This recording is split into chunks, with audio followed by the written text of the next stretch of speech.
Good morning, ladies and gentlemen, dear colleagues. It's an important time of the last day of the meeting when we move to the celebration of the EuroPCR awards.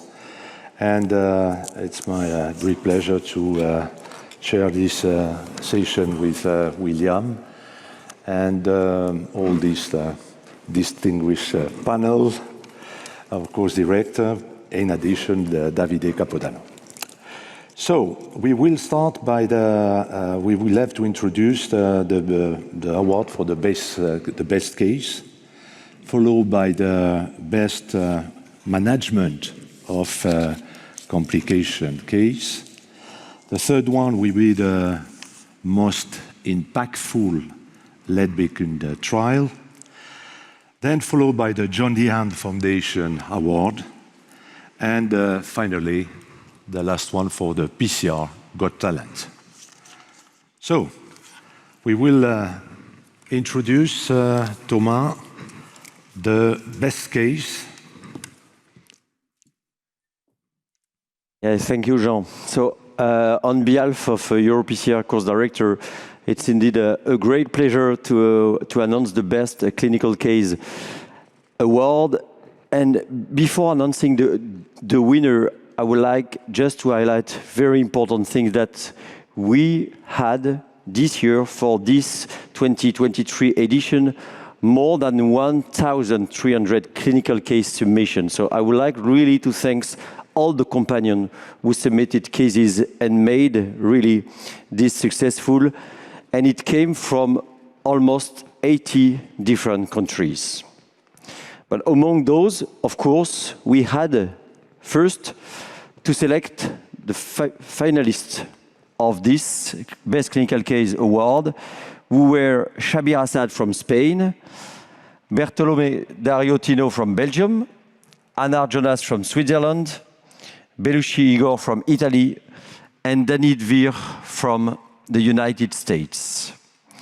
And it's my great pleasure to announce the winner, who is Dario Tino Bertolomene from Belgium. Please.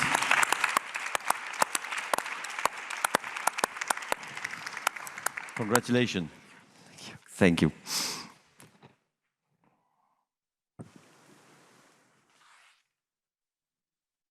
Congratulations. So we'll...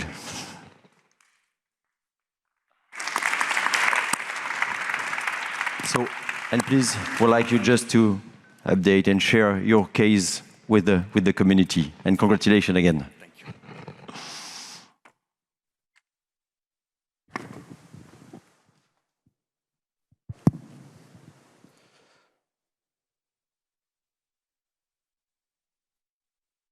Good morning. I'm Dario Bertolone from the Cardiovascular Center OLV ALS.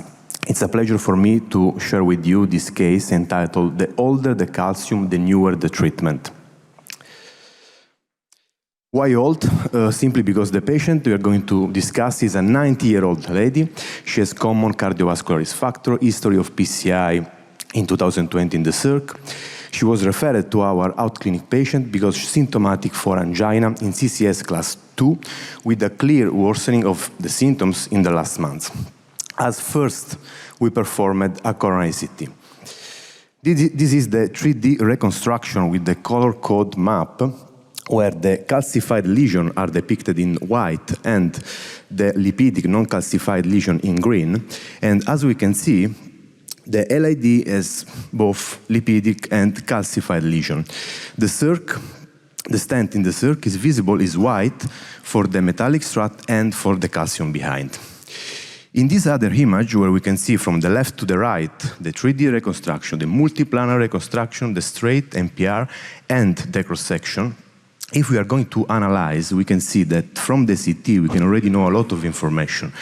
This non-significant calcified lesion in the distal left main.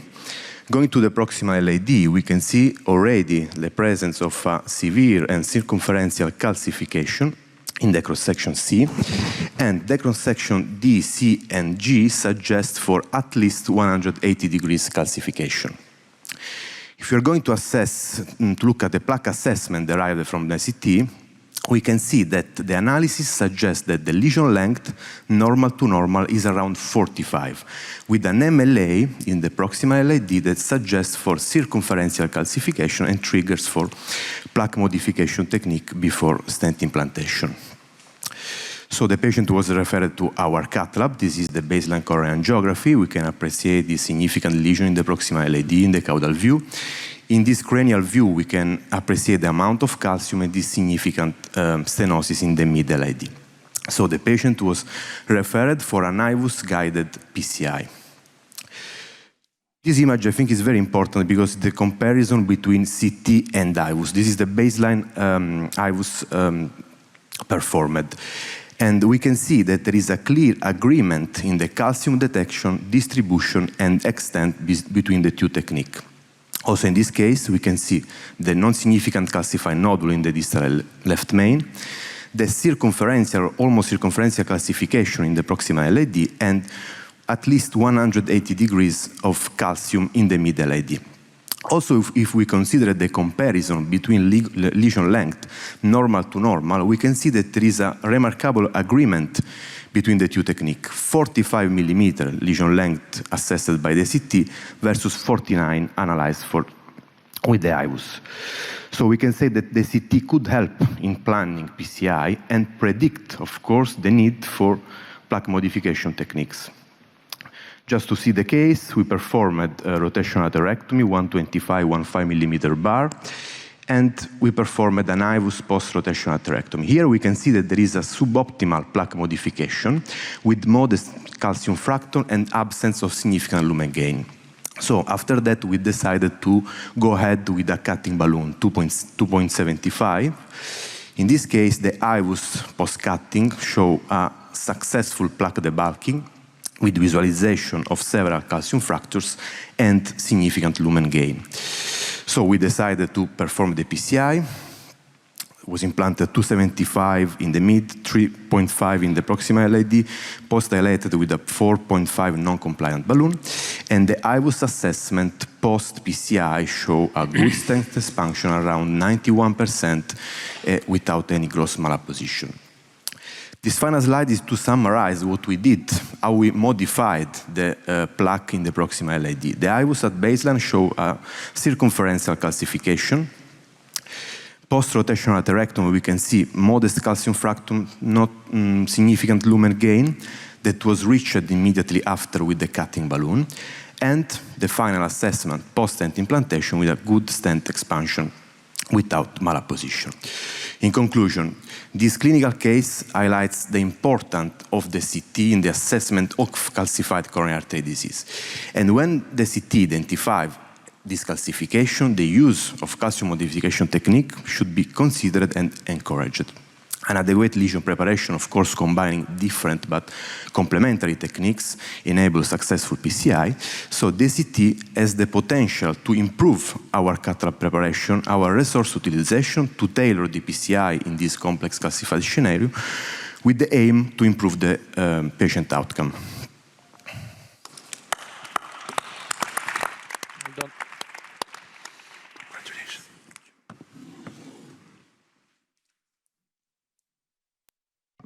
And now we'll have the privilege to give the microphone to Nicolas Dumonteil, who will announce the best management of complication case. So complications are inherent to our interventional activities, and it's crucial, and it can be even life-saving for our patients when we face a complication for the first time, if before we heard a colleague who had this complication and who shared the way he managed and he could get out of his complication. So that's why complication management sessions are so important in our program. So this year, 576 cases were submitted from colleagues throughout the world, 72 countries, sharing their complications and how they manage that. Out of them, we had some finalists, Dr. Rami Joubey from Israel, Dr. Domingo Vasquez Lopez from Spain, Dr. Christina Brinkman from Germany, Dr. Jenna Anupam from India, and Dr. Sashi Arokyam for UK. And on behalf of the course directors, I'm really pleased to announce that the Dr. Domingo Lopez Vasquez was chosen as having explained the best management of complication.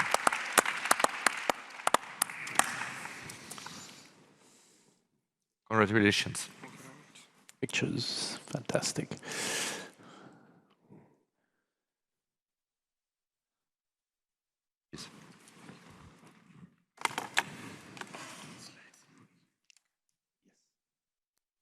Hi, thank you very much for the opportunity of being here presenting this case. My name is Domingo López Vázquez. I am from the University Hospital of A Coruña.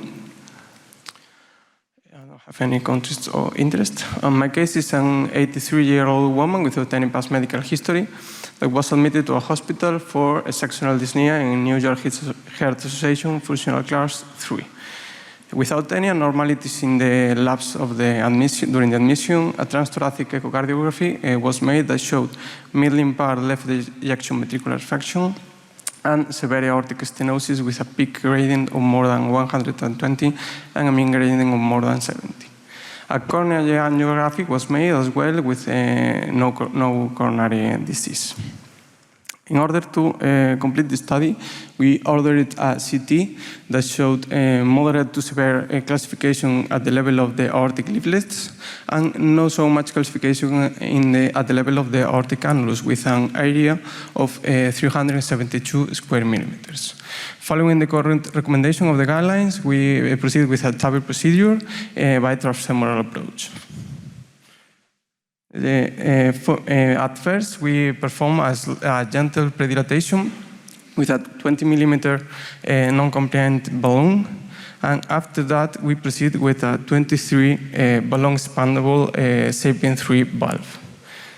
In the aortic angiography control, we can see some contrast leakage into the pericardium, showing us an uncontained aortic rupture. At that time, the patient began to crash very quickly, so we have to stabilize the patient using some vasopressors, some transfusion of blood products, and an emergency pericardiocentesis. Once the patient was a little more stable, we call for solutions. We call our colleagues cardiac surgeons colleagues that dismissed the patient for emergency surgery because of the elevated or the height risk. At that point, and then without any other alternative, we tried to find a percutaneous approach for the problem. After protecting the left main with a 6 French JL guiding catheter and intracoronary guidewire, we placed an 8 French JL4 guiding catheter into the ascending aorta, through which we advanced a 5 French vertebral guiding catheter, and using a modern child technique, a prograde microcatheter into the pericardium. At that time, we tried to solve the problem with coils that was unsuccessful. After the failed attempt with coils, we changed our strategy and we tried to close the hole with unplaced vascular plugs 4. At first, we tried with unplaced vascular an ABP4 8 by 10 millimeters, which was slightly too small to completely close the hole. And after that, we tried to close it with an unplaced vascular plug 4 8 by 30 millimeters, which is the one you can see in the second video. After that, we performed an aortic angiography that we can see the properly positioned device and without any leakage into the pericardium. The patient evolution was very good. We can withdraw the inotropic support in less than 24 hours following the procedure. There was no evidence of vital organ dysfunction, and she was discharged 5 days after the procedure and with no events after 1 year follow-up. This is the TTE that we performed before discharge. We can see a slightly better left ventricular ejection fraction with no pericardial effusion and the device properly positioned in the aortic root without any leakage into the pericardium. Thank you very much for your attention.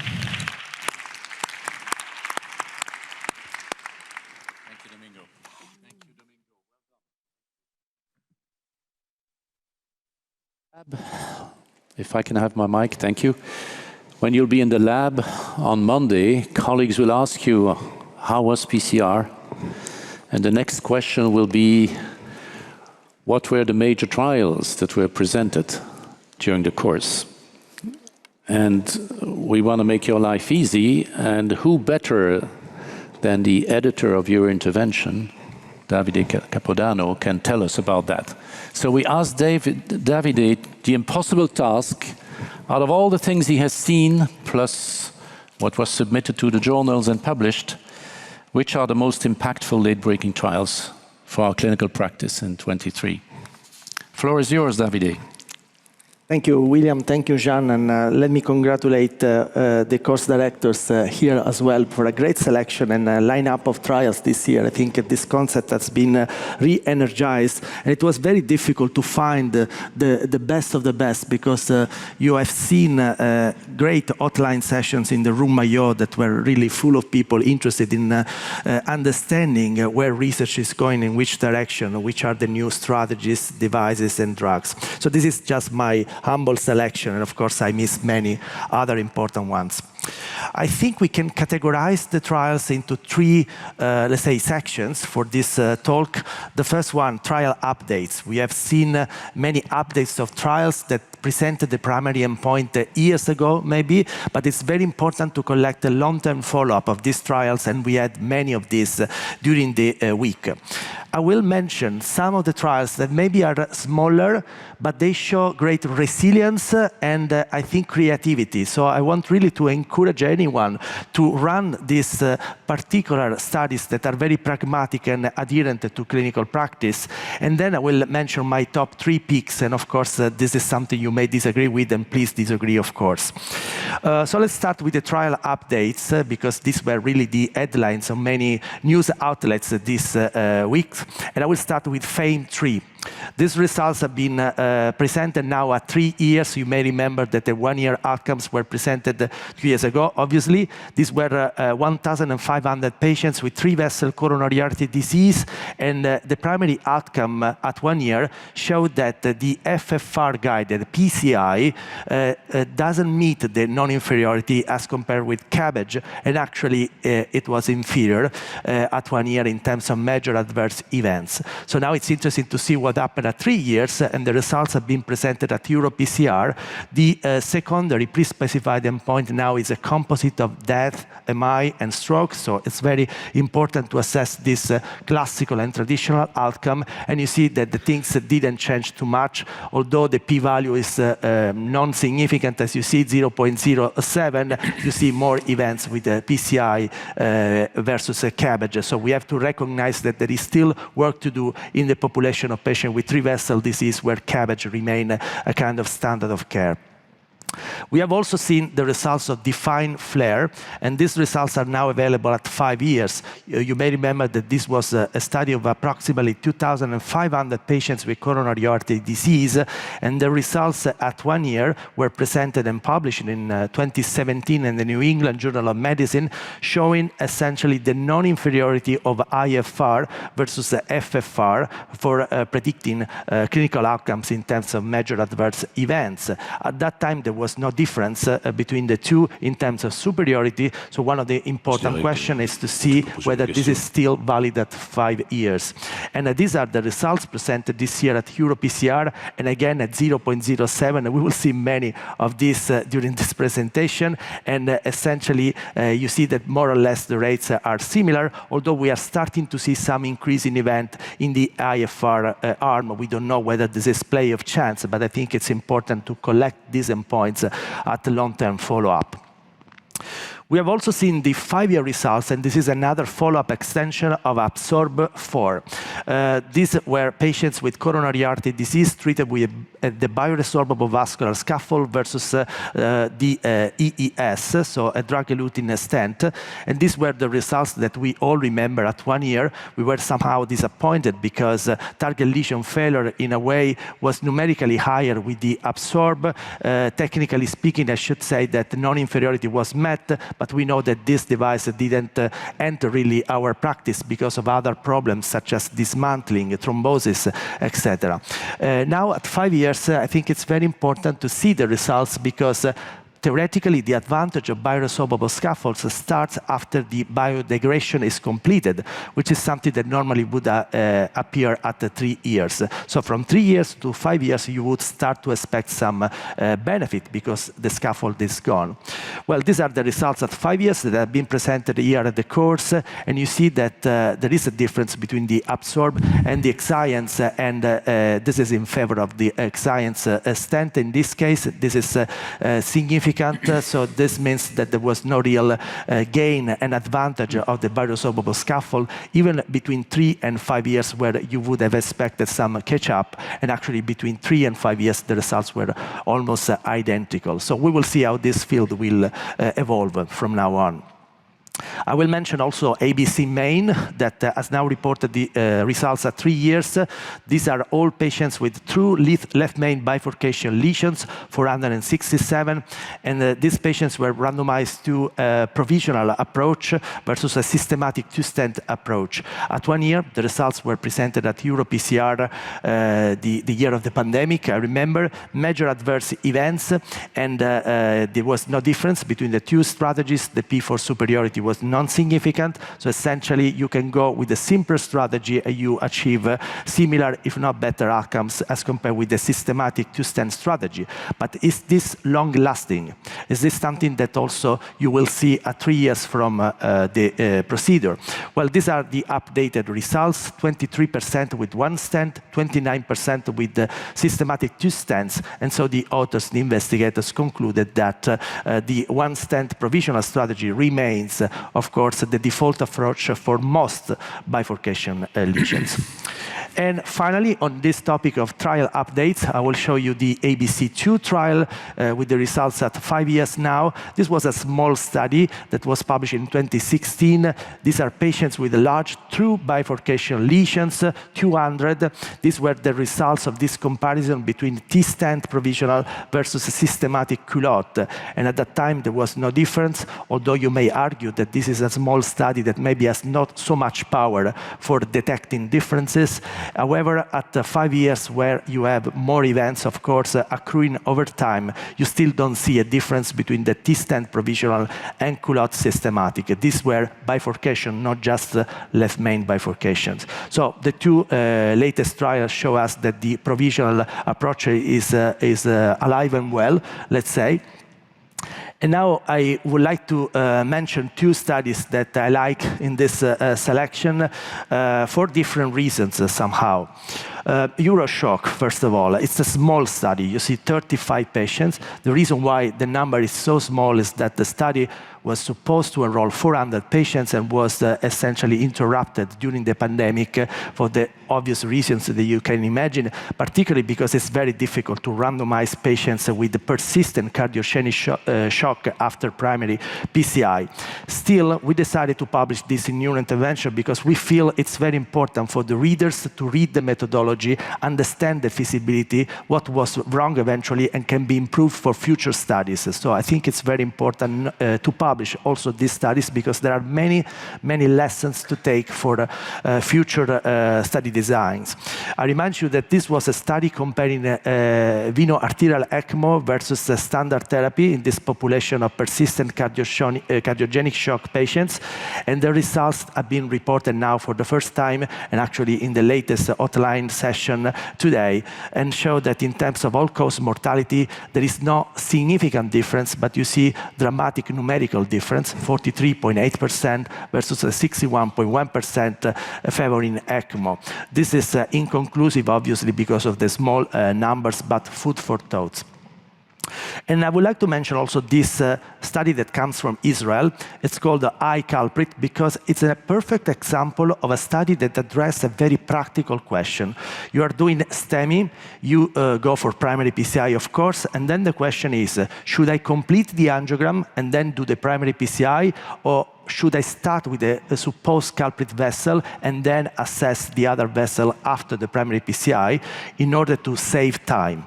So this was a comparison of a culprit first strategy versus a culprit last strategy, and the results were assessed in terms of needle to balloon time more than 10 minutes, which is obviously a soft endpoint, but I think this really speaks in favor of how these investigators with great enthusiasm were able to show that with the culprit first strategy you save time and maybe myocardium, because we know that time is a muscle. So these were just 2 examples, but we have listened presentations of very specific questions in a very nice manner this week. So finally, I would like to present what I believe are the most impactful studies. And of course, I'm just mentioning randomized controlled trials, but there is a lot of great observational research as well that I should acknowledge in this moment. So they are not in a kind of preference order, but the first one is this study, which is called KISS, Side Branch Intervention After Provisional Stenting in a Bifurcation. Essentially, you may remember that in the guidelines, we have a class 1 indication for the use of the provisional approach.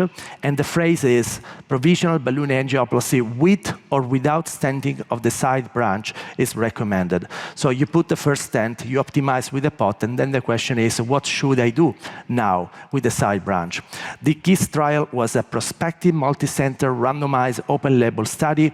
It included 617 patients and included de novo bifurcation lesions with more than 70% of degree of stenosis in the main vessel.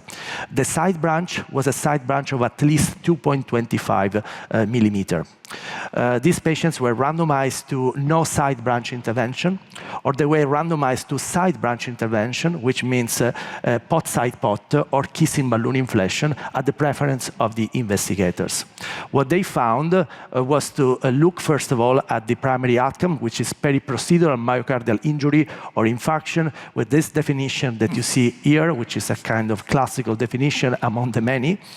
And the results showed that the no side branch intervention was non-inferior to the side branch intervention, to my surprise, with a 0.07 for superiority, but essentially what we can say is that it's not an hazard to leave the side branch untreated, but I remind you that these were side branch with very short length of disease. Secondary outcomes, no further side branch stenting, reduced periprocedural time, as you would expect, fluoroscopy time, radiations, contrast volume, less requirement for a second stent, and did not differ in target lesion failure and other clinical outcomes at 1 month. So this study will change my practice from tomorrow, because I will feel less guilty when I leave the second vessel untreated. I would like to mention also this study because it's a new concept and I think it's an interesting one. It's called the Dynamics Bioadaptor Scaffold for Percutaneous Coronary Intervention. You know that with the drug-eluting stent, this is the standard of care, but we have that problem of permanent vessel caging. There was this attempt with the bioresorbable scaffold to uncage the vessel, but we have seen there were significant adverse events. And now this concept of dynamics bioadapter is not a drug-eluting stent, it's not a bioresorbable scaffold, it's a bioadapter, they say. And essentially these are 3 metallic strands with some connectors which biodegrade. So essentially one part of the stent biodegrade, the other is permanent metal. And the final effect is that you restore the pulsatile of the vessel, but you preserve the scaffolding of the vessel. So looks an interesting vessel uncaging while providing dynamic support. And bioadapter was a study, again, multi-center, randomized, open label, 445 patients, stable coronary artery disease or non-ST elevation ACS, de novo lesions in vessels with a mean diameter of 2.25 or less than 4 millimeter. They were randomized, obviously, to the Dynamics bioadapter or to a Resolute Onyx drug-eluting stent. The primary outcome was the traditional major adverse cardiovascular event outcome of death from cardiovascular causes, TV, myocardial infarction, and clinically driven target vessel revascularization. So in terms of the primary outcome, the performance of both stents was very good in this low-risk population. Eventually, 1.8% with dynamics, 2.8% with onyx. So the goal of non-inferiority was met in this study. Plus, the dynamics bioadapter reduced late luminal loss by QCA, reduced neointimal volume by IVUS and OCT at follow-up, reduced plaque volume by IVUS, and increased the so-called pulsatility, which is a new endpoint we can get used to by IVUS. So the proof of concept worked, and here they showed that the results in terms of the traditional TLF were positive. So finally, and rapidly, another study that I found interesting, a randomized trial of Biolimus TEB for in-stent restenosis. Why I found it interesting?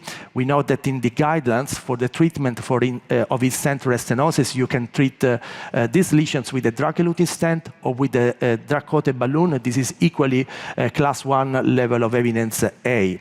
But then which balloon? Because this is the increasing question now. We have balloons which are medicated with paclitaxel, and we have balloons which are medicated with sirolimus with pros and cons.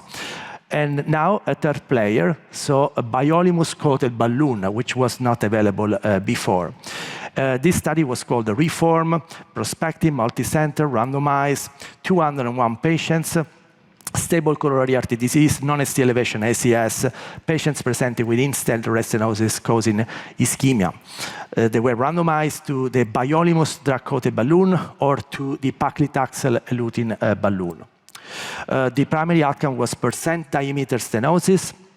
And as you can see, this diameter stenosis was actually worse with the Biolimus eluting balloon, contrary to the hypothesis of the investigators of non-inferiority. So non-inferiority was not met in this case, and they will maybe come up with a second version of this device. So in conclusion, what did we learn this year at EuroPCR? I will take home these messages for my practice. CABG is better than FFR-guided PCI in three-vessel disease. Apparently, we have to say so far. The benefits of the bioresorbable scaffolds are questionable at the long term. Provisional stenting is the best strategy for most bifurcation lesions, and leaving the side branch untreated is an option in selected cases. A new device named Bioadapter entered the stent arena, and we will see how this will evolve. And finally, a new Biolimus-coated balloon was worse than a paclitaxel-coated balloon for in-stent restenosis. Thank you.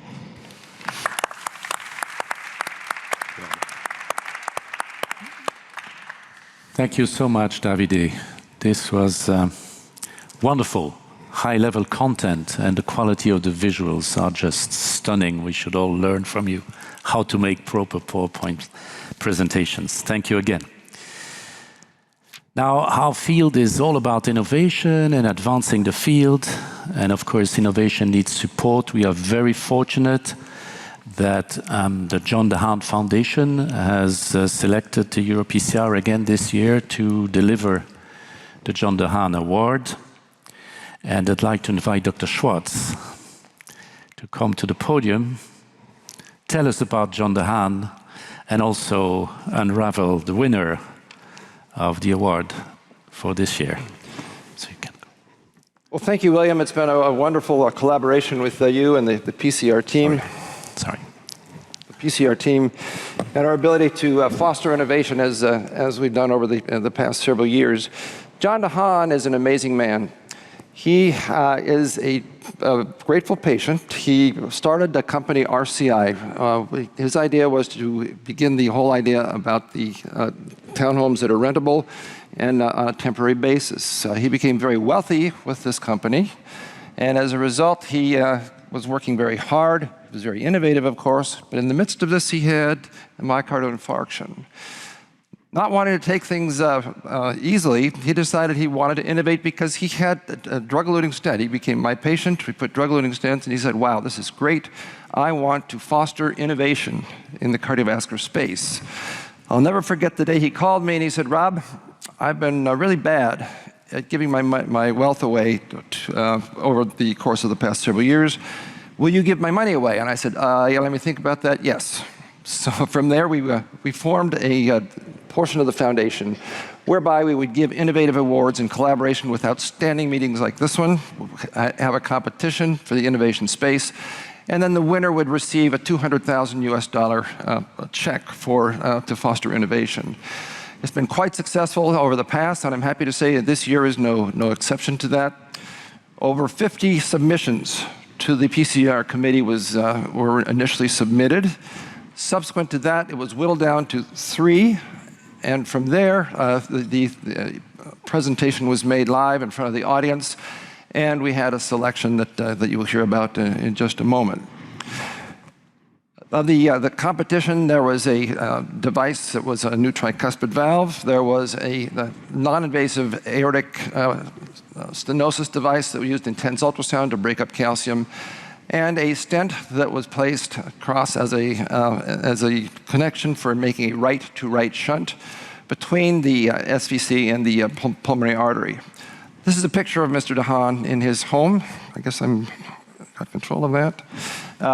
As you can see, a great man has benefited from cardiovascular technology and now is wanting to, in fact, is doing a good job at fostering additional innovation. The winner of this year's competition of those 3 companies that I mentioned to you was Rob Taft from the NXT Biomedical Incubator. This was the stent, the right-to-right shunt, that has been used in pulmonary hypertension now in multiple patients. It is, in fact, making a difference. You can see the purpose of the right shunt is bleeding blood off, to lowering the pressure and lowering the flow in the main pulmonary trunk, feeding it back into the SVC, and then as a result of that, we have had some very good clinical results from the beginning.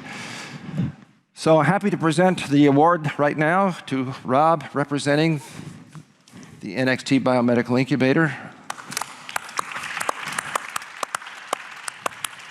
Rob, congratulations. The award will be given today by Jonathan Schwartz. Rob, you will get, if you can show that to the audience, hold it up. Lift, there you go. This is the DeHaan logo and a $200,000 check that will be turned into cash for you for future innovative work. Congratulations, did a wonderful job, and we look forward to results in the future. Thank you so much. A word? Anything?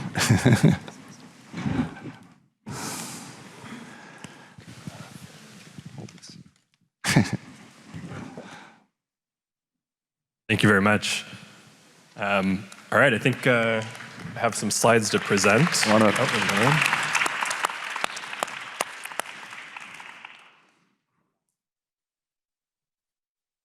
we have Thank you. slides. It's an honor to receive the award, and yeah, thank you very much to the DeHaan Foundation for supporting innovation and in providing this award. I have some slides here to share with you a little bit about the technology that we presented. And again, this is a right-to-right shunt for pulmonary hypertension and heart failure. I know those are words that haven't been talked a whole lot about at this conference here. There's not going to be any coronary imaging or valves shown here, but I think this is something that may become a part of your practice in the future as interventional heart failure becomes a growing field. So, briefly, heart failure is a big problem, specifically HFpEF. And many of these patients develop pulmonary hypertension secondary to the left heart disease. There's been data that show that in these HFpEF patients, they have abnormal elevations in left atrial pressure with exercise. And this has led to the development of the interatrial shunt field. And there's many shunts in development. The first one to reach the stage of a pivotal trial was Corvia Medical, and they announced their data last year, which unfortunately was a neutral study. While that was not great news for the shunt space, there's some interesting learnings that were discovered in a sub-analysis, and that is important for our device.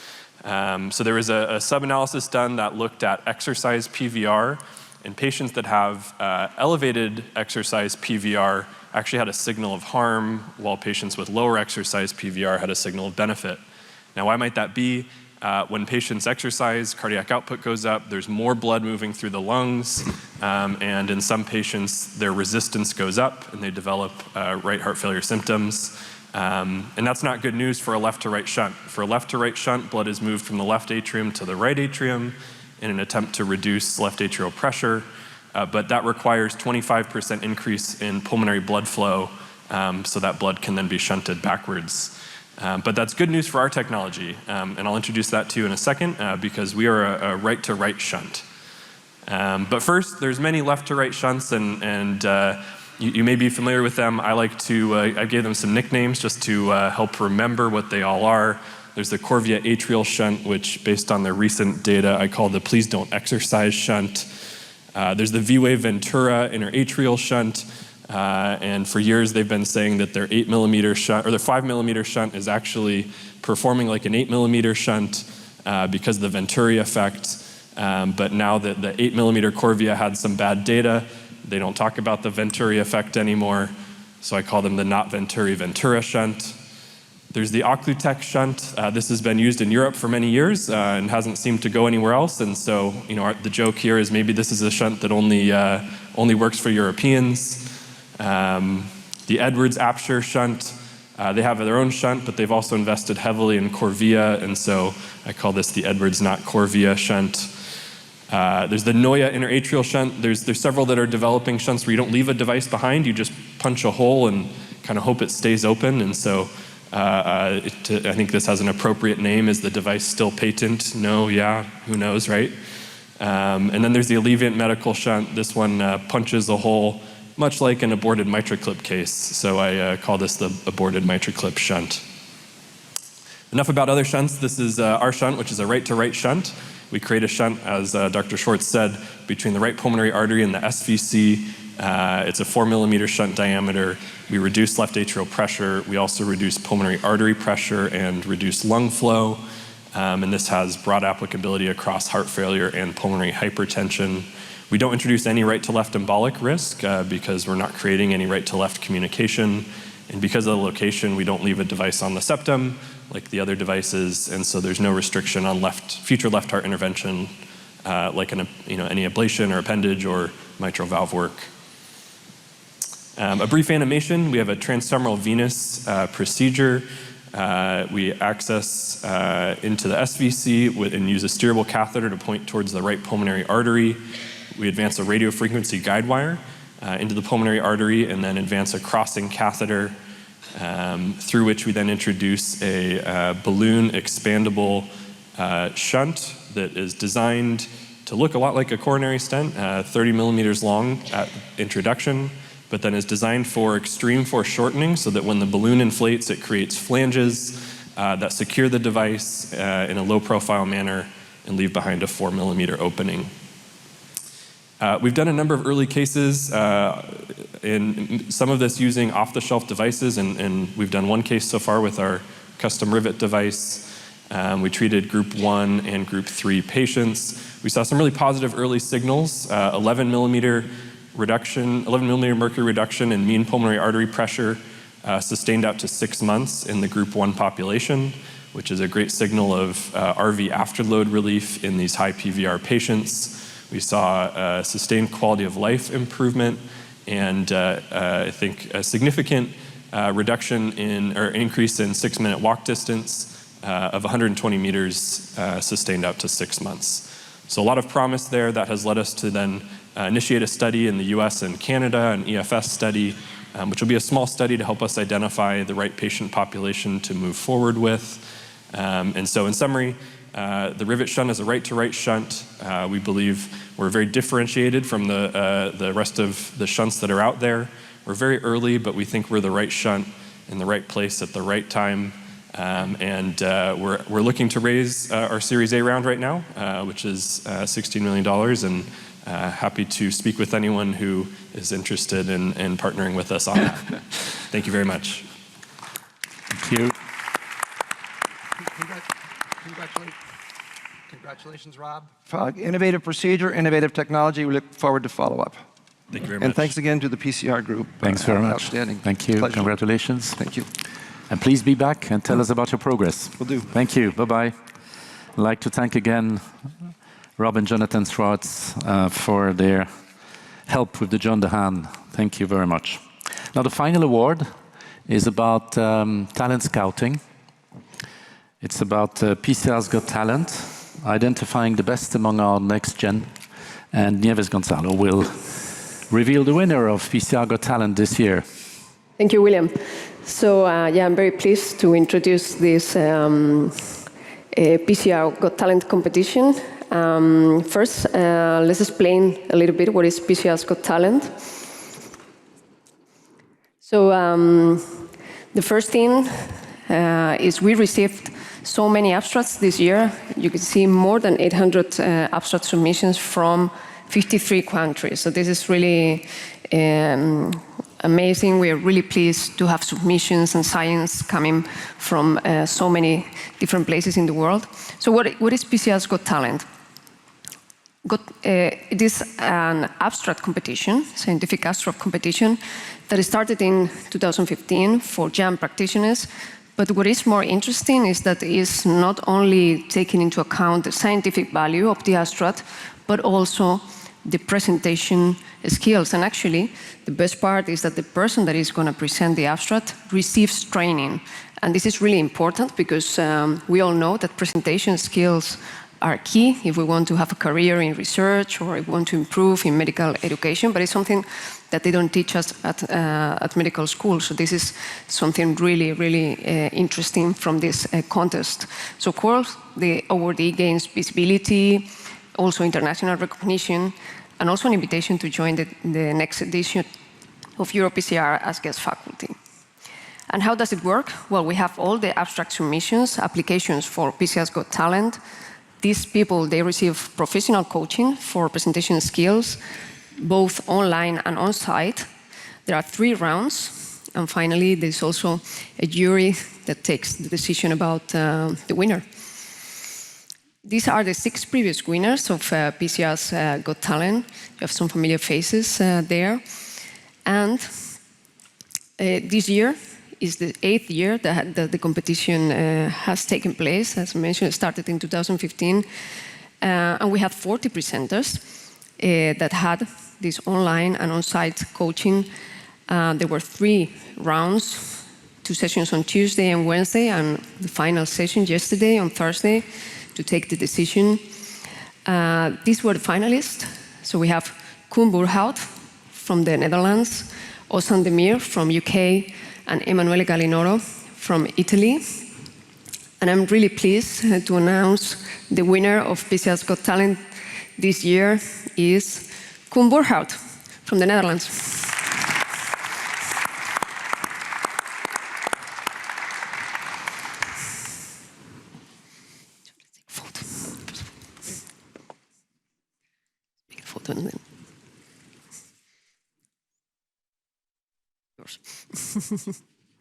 So, congratulations, Koen. And maybe if you can tell us a little bit about your work, please.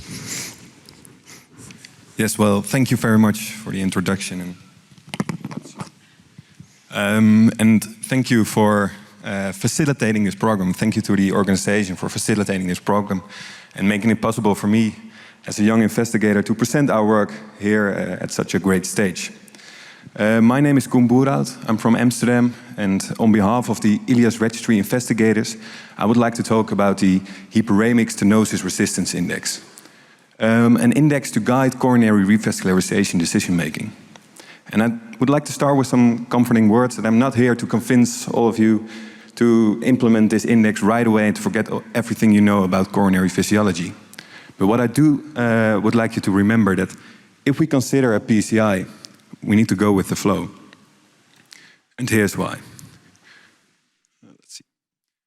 If we talk about treating a patient with anginal symptoms, what we're really talking about is treating patients who have a problem getting blood flowing from point A to point B, through the aorta, through the coronary vessels, to the myocardial cells.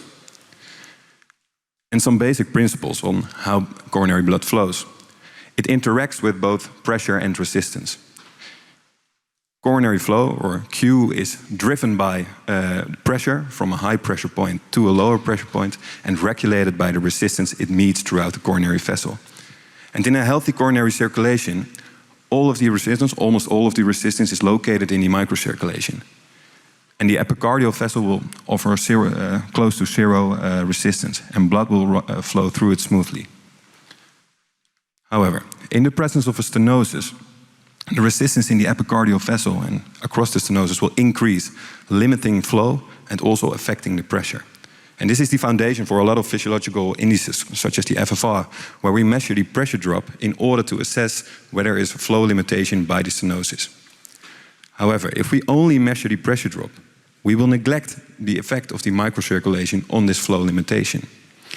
And we will not get the full picture. And in order to overcome this, the HSR was introduced. A direct assessment of both the pressure across the stenosis and the flow through it, in order to directly assess the hemodynamic severity of the coronary lesion. I'm sorry. And although this index was found to be very sufficient in identifying myocardial ischemia-inducing lesions, its interest in this index has faded away, and its clinical value has never been assessed.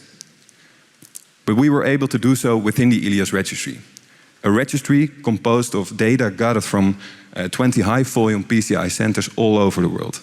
And we collected data in over 2,000 patients and over 3,000 vessels, with both clinical and physiological data and over 5-year follow-up data. And from this registry, we selected those patients interrogated with Doppler flow, so we could calculate the HSR. And we looked into patients with a stable indication for coronary angiography. And what we found was the following.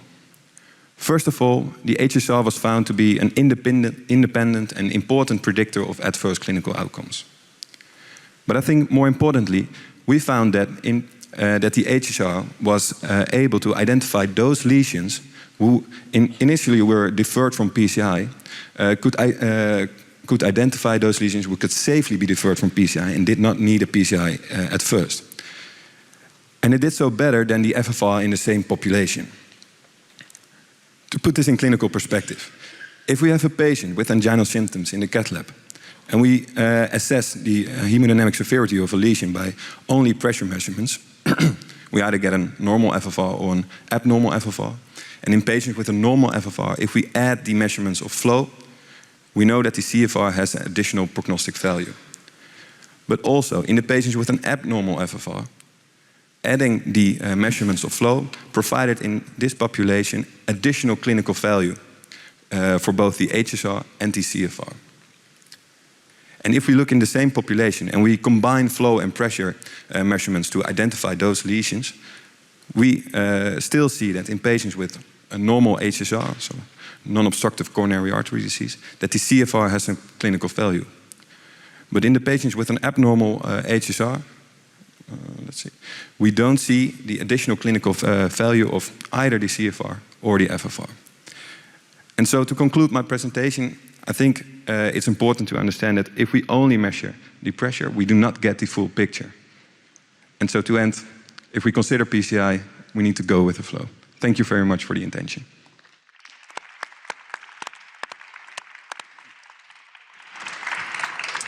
Well done, Koen, and we'll see you next year.